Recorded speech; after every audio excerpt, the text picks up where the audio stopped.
The Checkpoint is presented by GM Pharma, the first international multinational pharmaceutical company in Georgia. GM Pharma, to serve those who need it most. A week ago, Ukraine's largest business association, EBA Ukraine, did the same. It also appealed to the international community to grant Ukraine a EU candidate status, stating that granting the EU candidate status to Ukraine in June is crucial for business. Currently, Ukraine is going through an unprecedented time, and it is reclaiming peace on the entire European continent. At the same time, businesses, together with the country, need decisive action on the part of European countries and not just statements.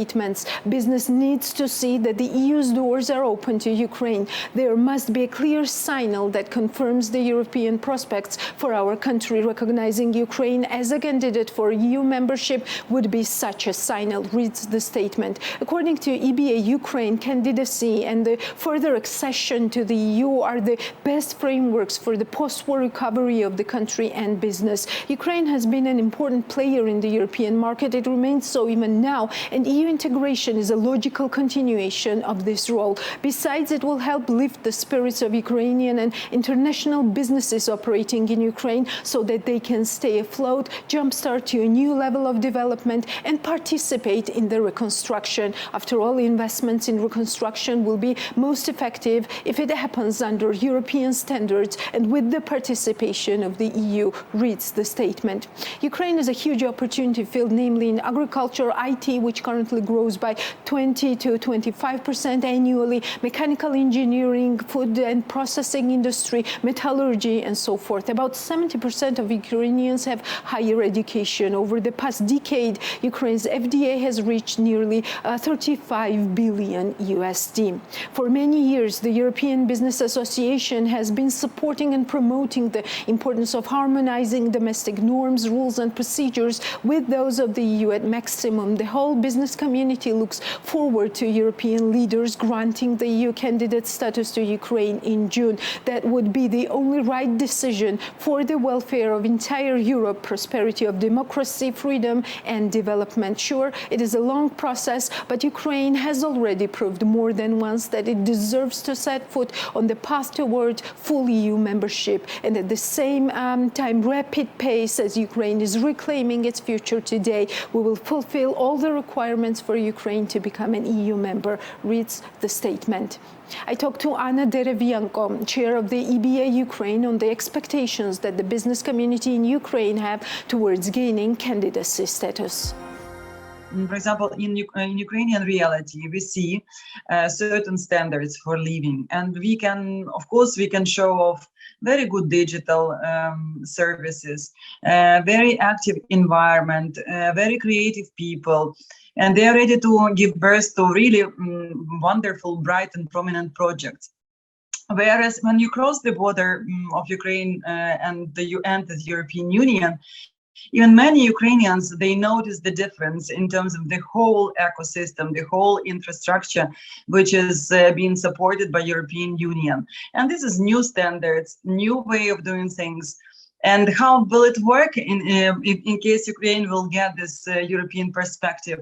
Obviously, there would be, at least it is expected, there would be funds available for Ukraine in order to upgrade the whole infrastructure, to upgrade the whole system for living.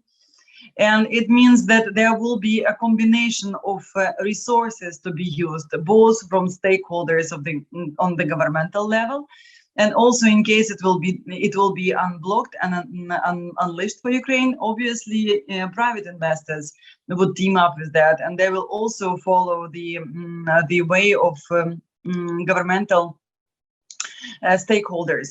But of course, it should be we should underline that security should be first and foremost, because we need to end the war. But having said so, candidacy does not mean that we will have membership in the first year of our joint actions with European Union. It means that we would have this opportunity, and I hope in the nearest future.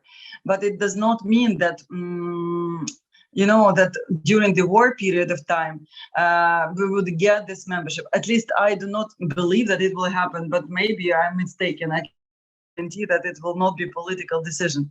But nevertheless, this wartime might be used and should be used in order to prepare the grounds for our approximation to European standards. We were working on that for quite a number of years, and we have shown certain progress as Ukraine and Ukrainian environment.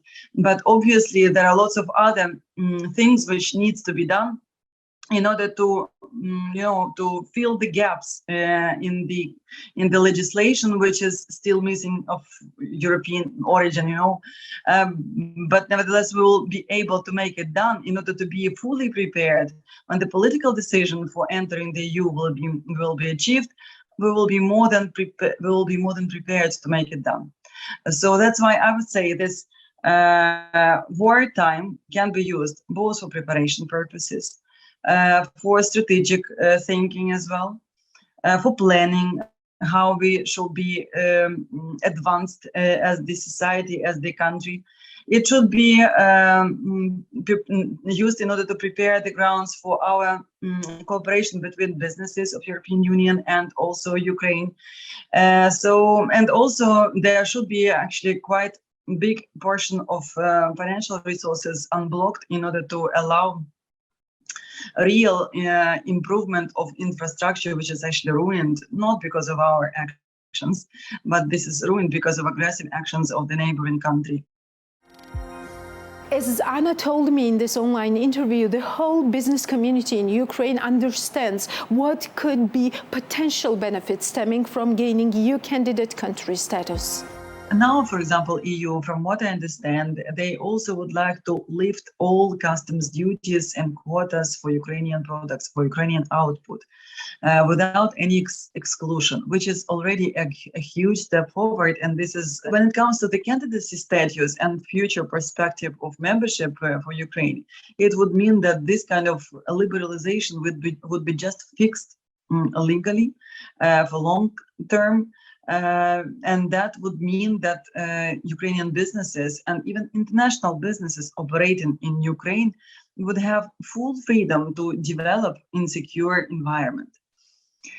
So this is like real expectation from the business community. Obviously, European Union will have to be unanimous on this decision, because if there would be at least one who would be against that, it will be next to impossible to grant the status to Ukraine. But I think that it's not possible to be currently in between the drops, right? It's necessary to be either on the side of goodwill or on the side of, those ones who are aggressively invading neighboring countries without any reason for that. So I understand that from a human point of view, it's very difficult to stand on certain position because it's very difficult to, to give up your comfort. Because obviously European Union citizens might probably need to pay higher bills for gas, for electricity. Most likely it will be also more discomfort because of this war, because most likely food prices would go up and inflation would be in place. But it's not because of Ukraine, actually, after all. And it's not because of Ukrainian people. It's just because of, aggressive actions of Ukrainian neighbor. And this kind of actions need to be stopped. And so that's why, Ukrainians are now suffering much bigger scope. They are just simply dying, or they are really giving up their homes. They are learning how to live with air raids in place. They are learning how to make agriculture on the fields with mines. So this kind of stuff, which was never imagined 3 months ago. And I think that it's better to live in secure Europe, but to pay bigger bills or higher bills, but to make everything possible in order that this war stops in Ukraine and the peace is being restored. Yes, this is exactly what we are witnessing for 3 months already, and the bravery of Ukrainian people is just mind-blowing, learning to do agriculture on land that is full of mines. This is the mindset that is doomed to win. Really, I'm admiring our people and our nation, and it seems to be in the hard time, It has shown off as a very, consolidated society which thinks about the future and about the freedom of society and of the whole country. When I was talking to some businesses abroad and was saying that now currently businesses in Ukraine manage to come back to the 50% or 60% of pre-war financial indicators, everybody is really shocked, because in European countries, quite often regular citizens would probably feel that the business would have to go to zero, actually, as soon as such kind of actions, aggressive actions of neighbors would start. Ukrainian businesses and Ukrainian people show unique resilience. Really, they are just simply unique. They bravely protect their country, and they are ready to die for freedom, for its country, for its families, for every positive momentum which we are all can dream of. Ukrainian people are pretty educated, and they are pretty creative and entrepreneurial. With all the difficulties or drawbacks in investment climate, they managed to be successful, and if I remember pre-war Kiev and pre-war Ukraine, I always remember about cool restaurants with fantastic food and not so high prices. I always remember actually Kiev with fantastic digital services, really very quick access to public service. So lots of things which are really sometimes very difficult to find even in advanced economies. So Ukrainians, being very resilient and very educated, yes, they will be able to, to develop their own country, but those ones which left the country would be able to contribute also to the refreshing of those countries which they are in, because they are simply the ones who will not be sitting just for the sake of sitting on the security things, on social security things. They will be trying to mobilize themselves in order to offer some value to the societies where they are living. So I should say that, of course, we are going through hard times, but Ukrainians are quite united in order to understand that their freedom is in their hands, and they will fight until the end, so that to see their country in peace again, and really to make it building or rebuilding from scratch, and to become a real successful economy. My last question to Anna was, what can Georgia, Europe, the international community do today and now to support Ukraine and help alleviate the situation to the extent it can be done from outside? Here's what Anna Derevyanko, head of the largest business community, EBA Ukraine, told the Checkpoints. I think that, first of all, the world altogether should do everything possible to stop the war on the European continent. And this is like full stop. Period. It should be done, because in case it's not going to be stopped, it will go further, and it will never be, a very good characteristic for peaceful development on European continent. So it's necessary to equip Ukraine and Ukrainians with all means necessary in order to stop the war. As soon as it will be done, obviously the EU and the world can actually contribute to the funds which are being opened now to reconstruct the country. I really like the idea of making twinnings or twin cities between Europe and actually maybe it's not only Europe and Ukrainian cities, whereas each city of European Union, which is really volunteering to team up with Ukrainian city to upgrade it. I think it can be really a very good combination of ideas and really very high level intelligence in order to make from Ukraine a really modern example of well-being and success.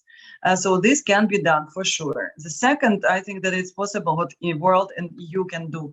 I think that European and global investors would also be able to come to Ukraine as soon as they will feel secure. And for this, in this respect, it's necessary to figure out whether a respective insurance could be available in order to allow investing even now, because without insurance, without security, it will not be possible to properly expect substantial amounts of money coming into the country. So everybody will be waiting for peaceful resolution of the conflict.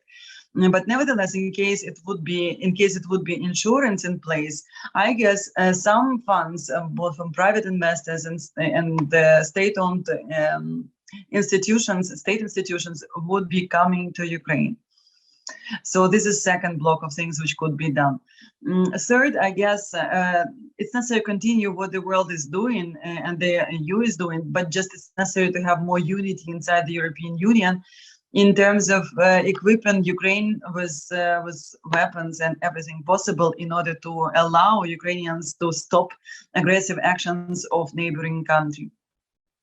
And third and fourth, which is even more important for Ukrainians, I guess, this to grant membership perspective, candidacy status for Ukraine and Ukrainians in the European Union. In case it will be done, I guess it will be a political signal to the whole world that EU is also with Ukraine.